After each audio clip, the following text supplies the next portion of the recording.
Perang telah mengubah peta dunia, meruntuhkan peradaban, dan meninggalkan luka yang diwariskan dari generasi ke generasi.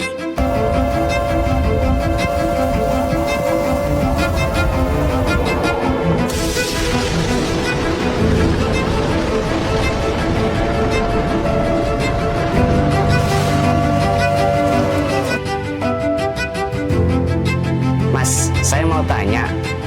Pertanyaan yang kayaknya simpel, tapi sebenarnya berat. Mungkinkah perang itu suatu hari benar-benar berakhir?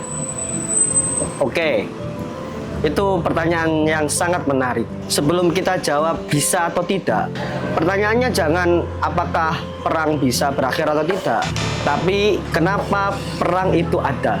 Itu dulu. Karena kalau kamu nggak tahu akarnya, kamu nggak akan tahu ujungnya. Oke, akarnya di mana, Mas? Di sini, akarnya di manusianya sendiri. Ada perdebatan yang cukup lama antara pakar psikologi. Sigmund Freud lewat psikoanalisisnya dan teori evolusi mengatakan bahwa manusia itu punya naluri agresi bawaan dari dalam dirinya. Seolah-olah naluri itu udah keinstal dalam dirinya. Jadi ya dalam dirinya udah ada naluri agresi seperti itu. Loh, Mas, berarti itu bukan soal bawaan, tapi pilihan, begitu? Nah, jangan buru-buru, karena di sisi yang lain ada fakta yang sama kuatnya. Manusia yang sama itu tadi, yang keinstal agresi, itu punya naluri lain yang sama kuatnya, yakni empati. Punya altruisme, yaitu kemampuan untuk berkorban untuk orang lain. Pertanyaannya bukan manusia itu apakah baik atau tidak, tapi manusia itu mau memilih mau jadi yang mana. Wah, jadi soal pilihan, Mas, bukan soal bawaan. Iya, dua-duanya ada. Itu yang sering orang lupa. Steven Pinker ngomong, kalau kita lihat sejarah yang panjang, kekerasan itu sebenarnya menurun. Kenapa? Karena norma moral makin meresap. Dia nyebutnya nalar dan altruisme.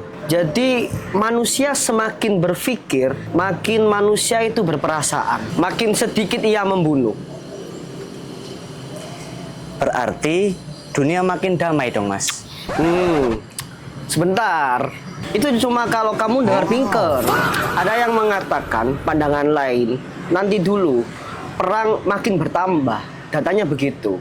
Jadi kita di sini menemukan jawaban yang lain. Artinya ilmu pengetahuan itu nggak tunggal. Ada banyak perspektif, ada banyak pandangan.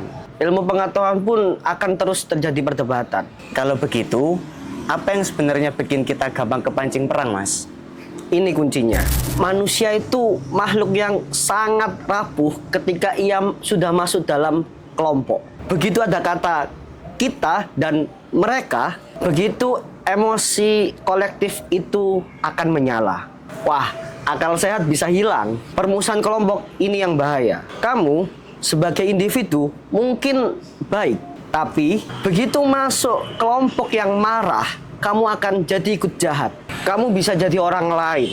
Mungkin kita perlu belajar pada anime Naruto.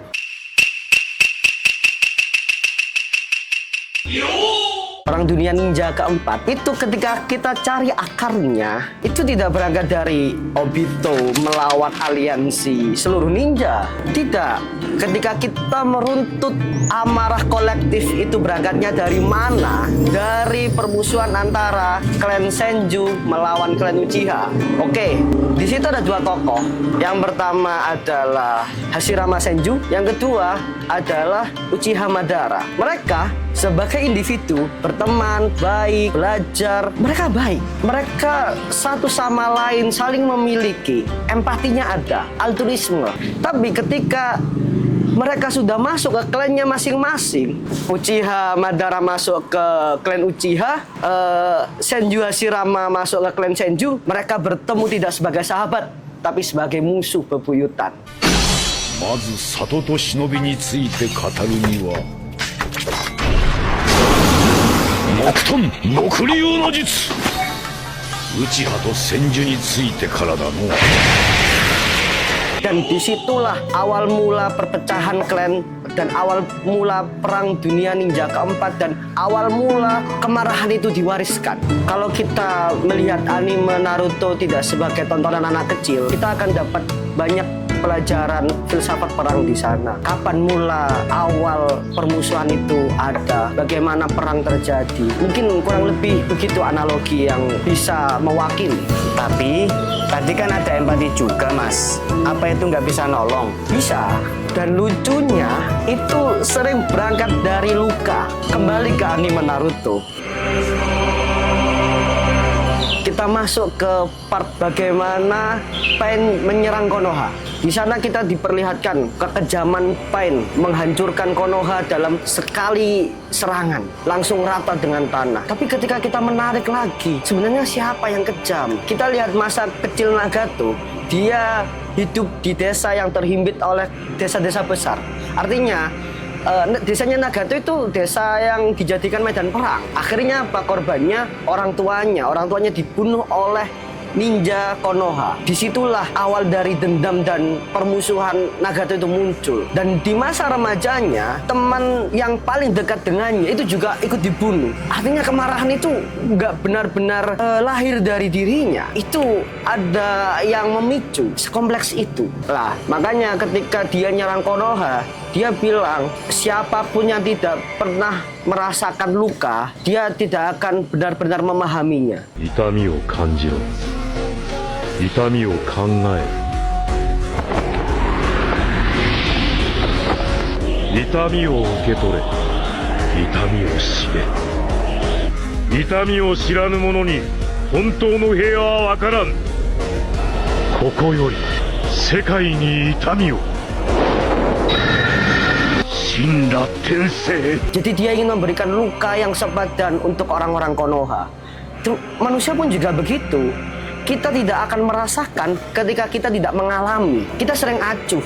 Kita merasa dunia kita baik-baik saja. Padahal di luar sana, orang-orang yang kena perang itu merasakan luka yang cukup dalam. Dan itu juga akan bisa menjadi kebencian. Nah, itu yang menjadikan negara-negara pasca perang, korban perang, dia adalah orang yang paling keras menyuruhkan perdamaian. Karena dia sudah pernah merasakan penderitaan perang. Ironinya, perdamaian itu sering lahir dari abu, sering lahir dari kehancuran, bukan dari kenyamanan. Lalu peran agama dan ideologi di mana, Mas? Karena banyak perang atas nama itu. Nah, itulah agama, ideologi, atau apapun itulah yang mengatasnamakan kebaikan dan norma seringkali jadi pisau yang bermata dua. Ia bisa jadi juru kunci selamat untuk perdamaian, ia juga bisa jadi pisau yang membunuh. Itu bukan kelompok kami, bunuh. Banyak tragedi atas nama agama yang terjadi di dunia ini. Contoh yang paling lama dan paling besar adalah perang salib. Itu perang atas nama agama. Oke, jadi pada akhirnya mungkinkah perang berakhir, Mas? Jujur ya, gak ada yang bisa jamin. Karena perang bukan berangkat dari satu sumber. Itu adalah kompleksitas yang luar biasa antara manusia, keadaan, ekonomi, dan banyak aspek yang melingkupinya. Dia pertemuan antara sifat bawaan kita dengan keadaan yang melingkupinya. Rumit dan kompleks, tapi disitulah harapannya. Maksudnya, Mas? Maksudnya, kalau perang itu murni takdir, ya sudah, kita pasrah. Tapi karena dia adalah interaksi, artinya ada bagian yang bisa kita ubah. Ada bagian yang bisa kita create, kita kreasikan. Kita nggak bisa memilih naluri yang udah keinstal tadi, naluri agresi dari diri kita. Tapi kita bisa memilih, kita kasih panggung nggak itu agresi. Jadi pertanyaannya, mungkinkah perang akan berakhir? Itu sebenarnya cermin. Dia nanya balik ke kita. Kita mau menjadi manusia yang bagaimana? Kita mau memilih menjadi manusia yang seperti apa? Kita mau membangun dunia yang seperti apa untuk anak turun kita nanti?